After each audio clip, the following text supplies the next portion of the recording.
Les amis, bienvenue à tous. Aujourd'hui, nouvelle vidéo avec un concept un petit peu différent, c'est-à-dire qu'on va reprendre les sparring du mardi soir, sauf que, eh bien, je vais les commenter. Voilà, donc ça va être quelque chose d'un peu plus narratif avec mon analyse personnelle. Vous ferez la vôtre, chacun de votre côté.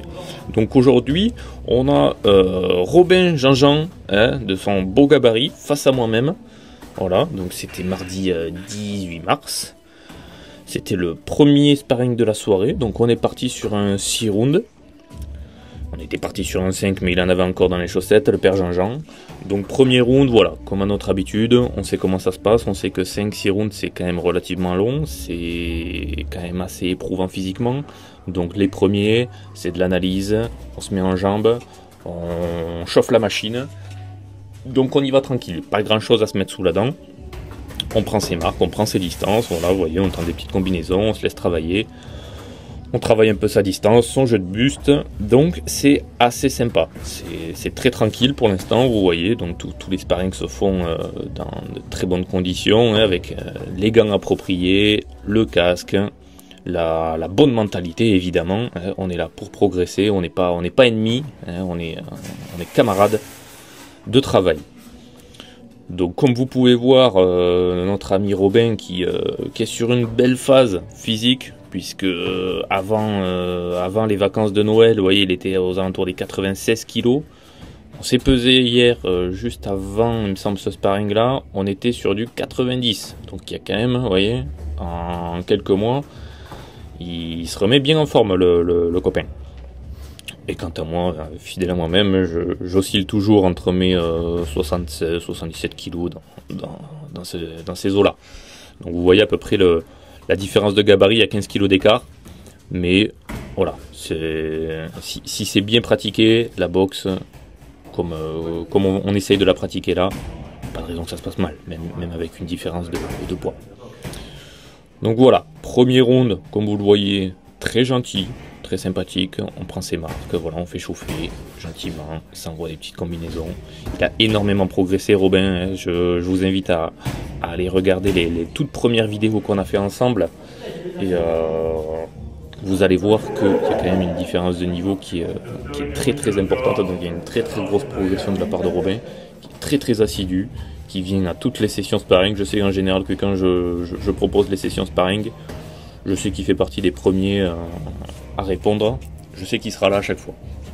Donc ça déjà, c'est une belle preuve d'investissement, ça fait plaisir. C'est un garçon qui est très très volontaire, qui est très assidu, qui est très très très humble. Donc c'est un vrai plaisir d'avoir ce genre de personnes inscrites à la salle. On sait qu'on peut travailler tout et rien, on peut appuyer un petit peu, travailler léger, il est à l'écoute, donc c'est super, super intéressant. Donc ce premier round qui se termine, voilà, round tranquille, on attaque le deuxième, sensiblement sous les mêmes auspices, on travaille voilà, sur la durée, sur le rythme, on essaye de voir les petits défauts qu'il pourrait y avoir. Moi j'essaye de varier un petit peu les rythmes de temps en temps, de déclencher des choses pour justement le faire travailler. Voilà, donc il a énormément travaillé sur ses esquives, ses appuis, c'est vrai que c'était un point où il avait un peu de mal. Et oui, c'est vraiment amélioré, vous voyez, il y a encore quelques petites lacunes, on voit, vous voyez, qu'il se penche un petit peu sur le côté quand il veut esquiver, au lieu de vraiment se décaler et jouer un peu plus avec ses genoux. Donc on voit qu'il essaye quand même de travailler là-dessus, vous voyez, souvent il y a des petites impulsions sur les genoux qui pour se dire, allez, voilà, accentue, exagère la bonne gestuelle. Mais c'est très bien, c'est très bien. Voilà, défense haute, la garde haute pour éviter d'avoir le front qui s'expose, donc c'est très bien. Après il y a notre ami Robin qui a des petites faiblesses au niveau des flottantes, voilà, et, malgré son beau gabarit, c'est vrai que chaque fois qu'il se fait tripoter un petit peu la ventrèche, il y a quelques petites onomatopées qui sortent, mais très intéressant. Voilà, il essaie de souvent s'adapter à ce qu'il a en face. Une bonne défense, des fois il a tendance à s'ouvrir bêtement, mais on sent qu'il y a quand même une bonne volonté de bien faire, donc ça c'est très intéressant. Ouais, de temps en temps j'essaye d'envoyer des séries de jabs pour justement les faire travailler sur un jab où, comme vous pouvez le voir, je suis gaucher, donc en gaucher droitier, quand j'envoie le jab, il y a différentes solutions. Et donc j'essaie de lui ouvrir les portes. Et de le forcer à voir un petit peu où il pourrait passer, comment. Et ça c'est intéressant, sans avoir à le dire. C'est là où c'est intéressant, c'est de faire travailler aussi l'analyse du boxeur en face. Que ce soit pas forcément à moi de lui dire fais ci, fais ça, comme on pourrait voir par exemple au pas d'ours, où souvent c'est très guidé. Le mec en face il a juste à écouter et reproduire ce qu'on lui dit, tout simplement. Là c'est vrai que on essaye d'être un peu plus dans l'aléatoire, dans la prise de décision personnelle. Donc c'est quand même autre chose. Et c'est aussi à ça que servent les sparring. C'est pas juste de la bagarre, on met les gants et puis basta. Voilà, parce que comme vous pouvez le voir, le rythme n'est pas incroyable. Il n'y a pas énormément d'intensité, on ne met pas beaucoup de puissance. Mais voilà, on essaye de travailler un peu au corps, il le sait. Voilà, il sait qu'il faut qu'il ait une bonne défense, qu'il arrive à bien voir mes gants, parce qu'il sait que si ça tape en bas, c'est son point faible. Donc qu'il arrive à anticiper. Donc là c'est pas mal, vous voyez, quand on est au corps, les gants bien hauts, on reste bien droit, 2 coups, et on remet sa garde. Pam, pam, voilà. Et hop, ça y est. J'ai pas tapé fort, mais il le sait que c'est son point faible. Heureusement, il a été sauvé par le gong. On attaque ce troisième round. Donc voilà, celui-là, pareil, on augmente gentiment le rythme, gentiment l'intensité. On part sur les mêmes bases, et on essaie de travailler, voilà, un chouille plus vif, pour essayer de mettre un peu plus de pressing et que la pression soit un peu plus haute pour travailler. Hop là, le crochet bien large, et on voit encore cette manie de se coucher sur ses crochets alors qu'il est grand, donc au contraire il devrait rester grand quand il envoie ses crochets. Après il a des très bonnes séries, des bons enchaînements, quelques petites lacunes au niveau du placement des pieds, ce qui fait qu'à chaque fois, vous voyez, il est obligé de se coucher, il s'étire quand il envoie ses combinaisons. Donc c'est encore des petits points à travailler. Il y a beaucoup d'améliorations, on va pas se le cacher, mais il y a encore des petites choses à voir et à améliorer. Mais c'est très bien, et voilà, défense, la prise d'information, on n'a pas peur, on contre. Ah, ça c'est très bien, c'est quelque chose qu'il a beaucoup travaillé. Bam, voilà, la gestuelle,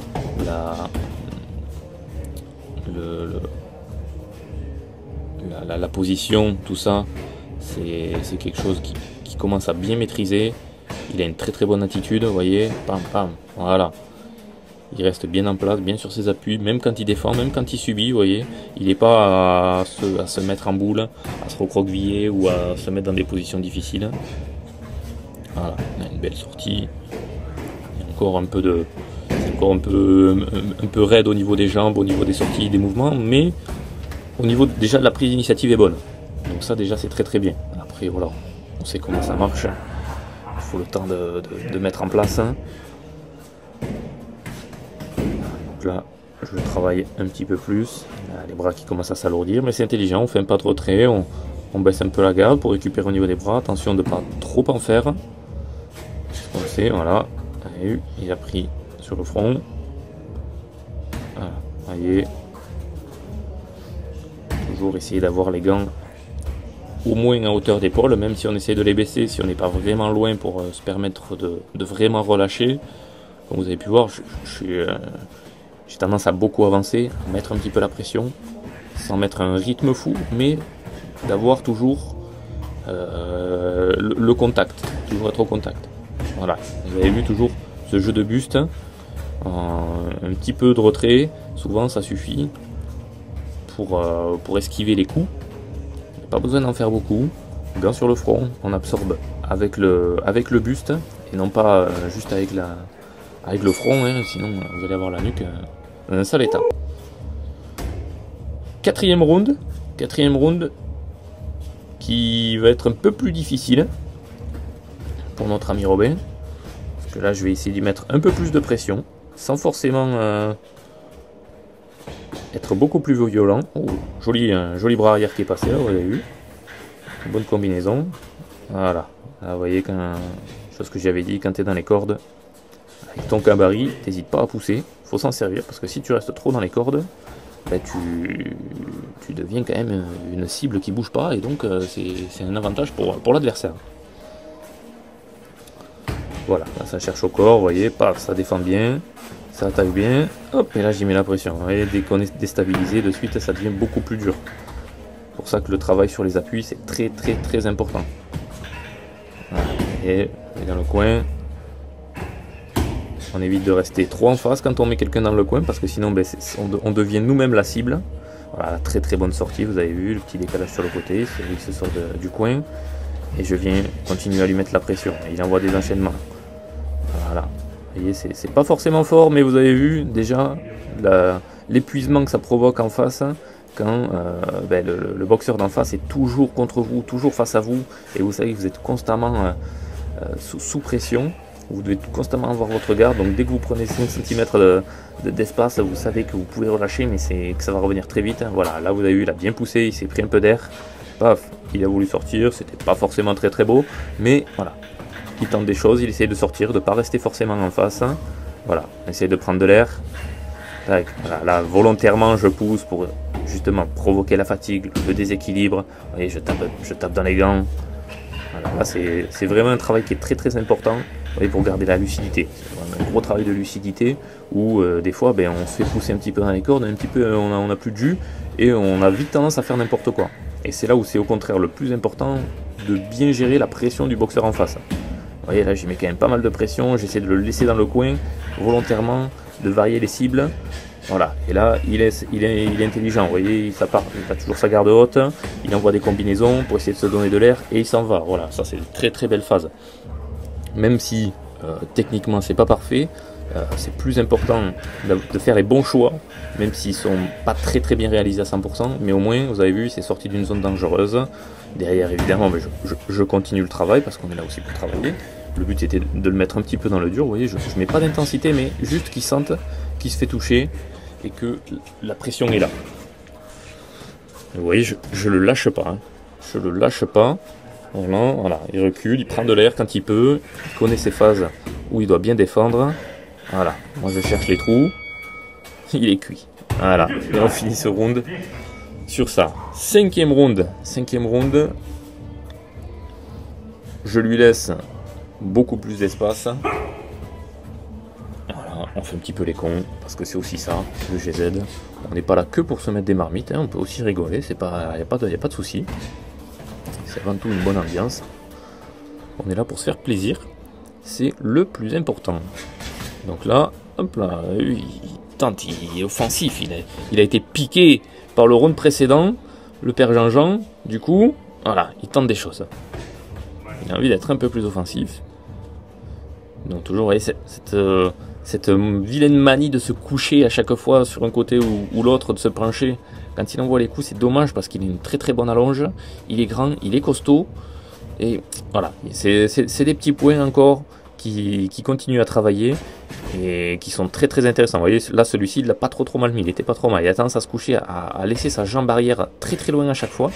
Au lieu de faire quitte à faire un petit double pas pour se rapprocher. Et avec son gabarit, en plus, il pourrait me déstabiliser sans problème. Vous avez vu, là, du coup, il se retrouve quasiment en grand écart à chaque fois. Donc et il se met lui-même en difficulté parce que du coup il s'ouvre vachement et donc souvent il arrive à se faire contrer, et même si sa phase offensive est pas mauvaise, est vraiment pas mauvaise. Donc là vous voyez, comme je disais, là c'est lui qui travaille. Ce round là, je le lui laisse.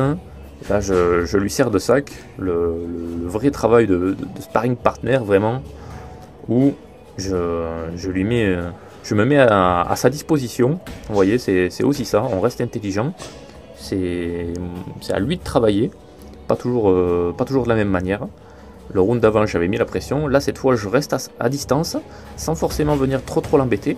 Mais je garde ma garde, et c'est à lui de venir créer des brèches, créer des ouvertures, faire des failles dans ma garde, ou venir au corps.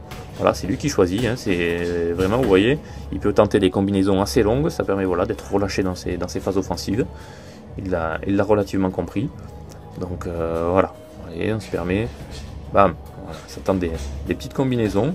Alors là, il y a quand même 5 rounds derrière, donc la fatigue est présente. Les combinaisons ne sont pas forcément super bien données, mais elles ont le mérite d'être là. Vous voyez, il y a pas mal de différences de niveau. Il cherche un petit peu sur toutes les hauteurs.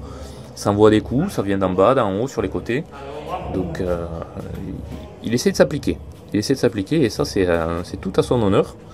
C'est vraiment pour ça que c'est quelqu'un de très intéressant avec qui boxer, Robin, parce que c'est quelqu'un qui essaie toujours de chercher les failles, de travailler sur ses points faibles pour vraiment trouver des ouvertures et s'améliorer. Donc round 6 un peu plus libre. Voilà, il a travaillé le round d'avant, j'ai travaillé le 4e. Donc là, round 6, c'est vraiment, ça déroule. Il était un petit peu fatigué, le père Jean-Jean, donc là, c'est vraiment plaisir. Il a une petite douleur à un doigt, donc on tombe des phrases. Hein. Voilà, il est malin, il gagne du temps. Voilà, ça fait aussi partie du jeu. Donc c'est parti. Voilà, là, on est sur du 50-50. On repart, libre. Vous voyez, on n'appuie pas spécialement les coups. C'est de la récupération active, on va dire. Voilà, vous avez vu cette tendance qu'il a à se coucher à chaque fois sur ses coups, au lieu de pivoter et de s'allonger en ligne, mais il a tendance à se coucher d'un côté ou de l'autre et du coup à se rabaisser. Il se retrouve au final, il a la tête à 1 mètre du sol, donc c'est pas forcément l'idéal. Mais ça travaille, ça travaille. Voilà, il a découvert l'espèce de flicker jab et du coup maintenant... voilà, ça très bien, vous avez vu, sous mon bras avant, il a envoyé le bras arrière, ça c'était très bien. Et c'est là où c'est important, vous voyez, de travailler sur, vous voyez, la 5-6 rounds, c'est aussi pour, petite phase où il savait que ça cherchait quelque chose, et vous avez vu le doute, c'est là où c'est très important, faire sur la longueur, où on travaille vraiment la lucidité. Vous avez vu au 6e round, sur des légers mouvements de bras, vous pouvez envoyer plein d'informations et c'est là où c'est très important aussi de travailler sur la distance plutôt que de travailler que sur 2-3 rounds. C'est que ça travaille aussi ça, le cerveau, la gestion de la pression, la lucidité. Donc c'est un aspect qui est très important en boxe. Et voilà, et je sais que Robin, c'est un aspect, il sait que je l'ai titillé quelques fois dans les flottantes. Du coup maintenant, il s'en méfie. Mais voilà, il reste concentré. Voilà, ça tente des offensives, des combinaisons. C'est très bien. Et toujours, vous avez vu, voilà, la règle d'or, on protège son front, on protège son visage. Le reste, on fait en fonction. Voilà, ça envoie des combinaisons. Et c'est très bien. Voilà, un peu de corps à corps. Voilà, doucement. Vous avez vu, et voilà. Et de suite, hein, vous avez vu, dès qu'il pousse, hein, avec son gabarit, il peut me faire vraiment reculer et du coup gagner beaucoup de temps. Il peut vraiment récupérer. Donc c'est quelque chose que j'en ai parlé à l'interronde. Et c'est vrai que, au vu de son gabarit, c'est pas désagréable des fois de récupérer 5-10 secondes. Donc ça continue, on est sur la fin du dernier round, vous voyez, ça travaille gentiment. Voilà. On travaille la lucidité, on cherche à voir venir les coups, malgré la fatigue, c'est là où c'est important. Et voilà, on finit sur ce bel échange. Merci à tous. Et on se retrouve à très bientôt pour une nouvelle analyse de nouveaux sparring.